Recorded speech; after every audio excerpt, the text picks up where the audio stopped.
Hey, sorry for the dark video.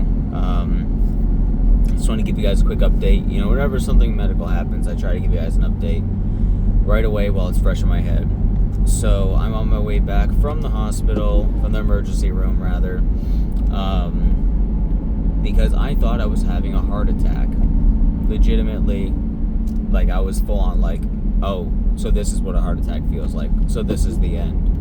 I'm going to die in the break room at work. So pretty much I was just at work doing my normal thing, and I describe it as a lightning bolt type of traveling pain that started like the inside under my rib cage right here, and it went pew, and went straight up the back of my, curved around like the back of my neck, and then another one pew, like right after, straight down my lower back, like into like my kidney area, and I went that was weird. I've never felt that before. And I can't remember if it happened twice. I think it might have happened twice. I don't know.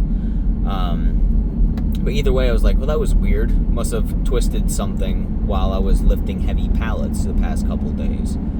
And so I just thought nothing of it and finished my stuff, went into the break room, sat down for like 20 minutes, just kind of sitting on my phone and thinking about it. And then I started to get kind of like zoned out. My field of view widened like I'm playing a video game. It went from 75 to 95 field of view. And I started to get like dizzy. My mouth started drying out. And just prior to that, my manager came in and she's like, "You okay?" She said bye. And she poked her head in to say goodbye in the break room, and I just didn't respond. I didn't look to her, and she's like, "Chris?" And I was like, "Huh? Oh, bye." And she's like, "Are you good?" And I just like, every time I responded was like a 4-second delay. I'm like, "Yeah, I think so." She's like, "You don't sound or look that good. You okay?" And I just like started describing the symptoms. Scott is foggy as shit, dude. I was like, oh, that was a gross mucus ball. Hold on, that's disgusting. Ugh. So sorry you had to see that. So I was just like, yeah, so my hands down to my fingertips were getting tingly and numb. And I'm like leaning forward, like lagging, slurring my speech a little bit. And like I said, like I'm getting like zoned out. My head's all foggy. I'm dizzy. I feel like I'm gonna pass out. But I was just like, it started like kind of simmer a little bit. I don't know if it was just like, you know, putting on the mask of like I'm okay. But I was like, I think I'm okay. Yeah, I'll be fine. And I was like, if I have a heart attack, I guess just find me in the break room and make it a joke. And she's like, well, I'd rather you go to the hospital if you need to. Do you need to leave? And another girl in the break room was who was not working that night but was just there. I was like, she can cover for you, right? And she goes, So I'm like, no, we shouldn't have to do that. I'll be fine. Let me whatever, work through it. And she left. And then she's like, all right, well, let me know if you change your mind. Give me a heads up. So I will. 10 minutes after that, I look at the girl and I'm like, I'm calling 911. Because I was just like, I was sitting there like, my heart's not pounding. Thankfully, my heart rate was not escalating, but I just felt it was like someone ripped my soul out of my body, and I was my body. I was like, I'm not okay. So I was like, I think I'm calling 911. So I called and got picked up by an ambulance again. I'm not fucking around with a heart attack. So, and in the whole time in the ambulance, I'm like transitioning between feeling nauseous, feeling dizzy, feeling like stiffness, feeling just, I don't know how to describe it, dude, just wrong. Just felt so wrong. And we get to the hospital, whatever, I start trying to text some people, and I'm getting in there doing all that stuff.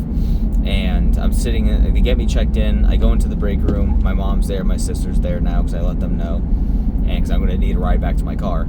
And I'm in the break room for like 2 hours, and throughout that 2 hours, I had multiple severe panic attacks.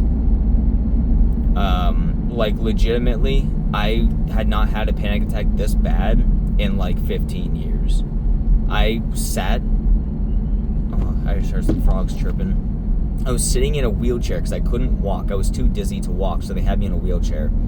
And I sat, just sitting there, and I just started, like, panting. I started panting. I started getting really dizzy. I got really nauseous. I started, like, getting hyper vigilant, and I just started going into a full-blown panic, restrained panic. I was totally aware for it, and I started crying. I just started, like, sobbing because, like, everything just, like, collapsed. I felt horrible, and then I felt embarrassed for having a full breakdown, and that happened. I cried once, and then prior to that were 2 smaller panic attacks where, like, all the symptoms came back, but, like, oh, I recognize this is a panic attack. Because before, I was like, this is not a panic attack. I know what that feels like. I haven't had one in a while, but I know what it feels like. This is different, so that's why I called 911. In the waiting room, I'm sitting there like, oh yeah, now I'm having panic attacks. This is awesome. This is hell. I hate this.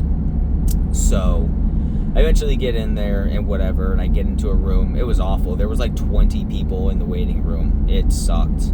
And yada, yada, yada. They did a chest x-ray. They did all my blood tests. They checked all this stuff. Everything is perfectly fine. Potassium is 0.01% down, or 0.1% down. Everything else is fine. And so I'm like, so what the fuck? How does this happen? How do I always go in, chest x-ray looks good, which I'm glad for. I'm very thankful that it didn't show that I had a heart attack. Don't need that. Picked up a Monster on my way home. But, like, legitimately, I was in the ambulance, dude, my face was numb. I was pinching my face, and I was like, I can't feel that. I had, like, indents for my fingernails because I could not feel my skin. And I was letting them know every time I would feel something or it would go in and out. Every time something changed, I let them know. I told the lady in the ambulance, like, by the way, the nausea is back. By the way, the tingling has moved down to my toes. The tingling's gone in my hands, but now I'm clammy and I'm really cold. So I was, like, letting them know every single step of the way, because I'm not fucking around with a potential heart attack. I ain't doing that.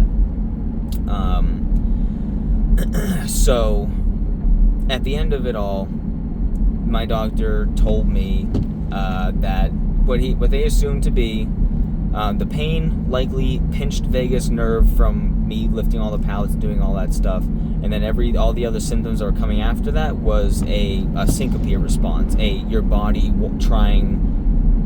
wanting to pass out and trying not to pass out kind of feeling. And I'm like, yes, like, I've had that before, but also, like, nah, because this was like literally 10 different faint symptoms at once. It was like spinning a wheel of symptoms, and I landed on every single one over and over and over again. So it was, so that's why I thought it was a heart attack. Because, like, other stuff, like, yeah, I recognize this, I recognize this, I recognize this. I don't recognize that pain, and I don't recognize this rapid onset of very alarming symptoms. So, didn't have a heart attack. That's good. Very thankful for that. I guess I just have to accept I pinched the vagus nerve for the pain, which could have caused that, trickle to other feelings and other sensations, and I guess syncope. I don't know. So I'm almost home. I just wanted to give you guys that quick little rundown, and yeah, I'm still alive. I got books to finish. VengeanceBooks.com.